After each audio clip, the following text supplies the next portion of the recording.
గతంలో తాప్సీకి వచ్చిన పరిస్థితే ఇప్పుడు రాశి ఖన్నా కూడా వచ్చినట్టు అనిపిస్తుందండోయ్. తాప్సీ హిట్ కొట్టినా కొట్టకపోయినా కూడా అమ్మడుకు డజన్ల కొద్ది సినిమాలు వచ్చేవి. అయితే అన్ని సినిమాల్లోనూ విపరీతమైన గ్లామర్ ఆరబోసాక అమ్మడు పాపం తెలుగు సినిమాల నుండి దూరంగా వెళ్ళిపోయింది. ఇకపోతే ఇప్పుడు అవే కళలు రాశి ఖన్నాలో కూడా కనిపిస్తున్నాయండోయ్. త్వరలోనే మొదలవబోయే దర్శకుడు బాబీ సినిమాలో కూడా ఇప్పుడు మాస్ మహారాజా రవితేజతో రాశి ఖన్నా రొమాన్స్ చేయనుందంట. అమ్మడు ఆల్రెడీ అడ్వాన్స్ పుచ్చుకొని అగ్రిమెంట్ సైన్ చేసిందని టాక్.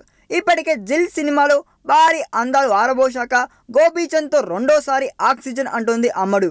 అసలు శివం ఫ్లాప్ అయినా కూడా రామ్ కోసం హైపర్ అందాలను అట్టే అద్దేసింది. ఇప్పుడు బెంగాల్ టైగర్ బిక్నీ ట్రీట్ తర్వాత రవితేజతో కూడా అదే రచ్చ అంటే రాశికే చెల్లింది. మరి మొత్తానికి మాస్ రాజా కూడా ఇలా రెండోసారి రాశి ఖన్నాను రిపీట్ చేయడంతో ఆమె రిపీట్ ఖన్నాగా వర్ధిల్లే ఛాన్స్ ఉందండోయ్. అయితే ఎన్ని సినిమాలు కొట్టినా కూడా రకుల్ తరహాలో ఓ భారీ హిట్ మూట కట్టుకొని వెంటనే బిగ్ లీగ్ స్టార్స్లో చేస్తేనే రాశి ఒక టాప్ హీరోయిన్ అయ్యేది. మరి హైపర్తో అయినా ఆ ఛాన్స్ కొట్టుద్దా లేదా రవితేజ సినిమా వరకు వెయిట్ చేయాల్సిందేమో అంటారా? ఈ వీడియో మీకు నచ్చినట్లయితే సబ్స్క్రైబ్ చేయండి. ఫిలిమి స్టార్స్ బోలెడంత న్యూస్ బోల్డ్గా.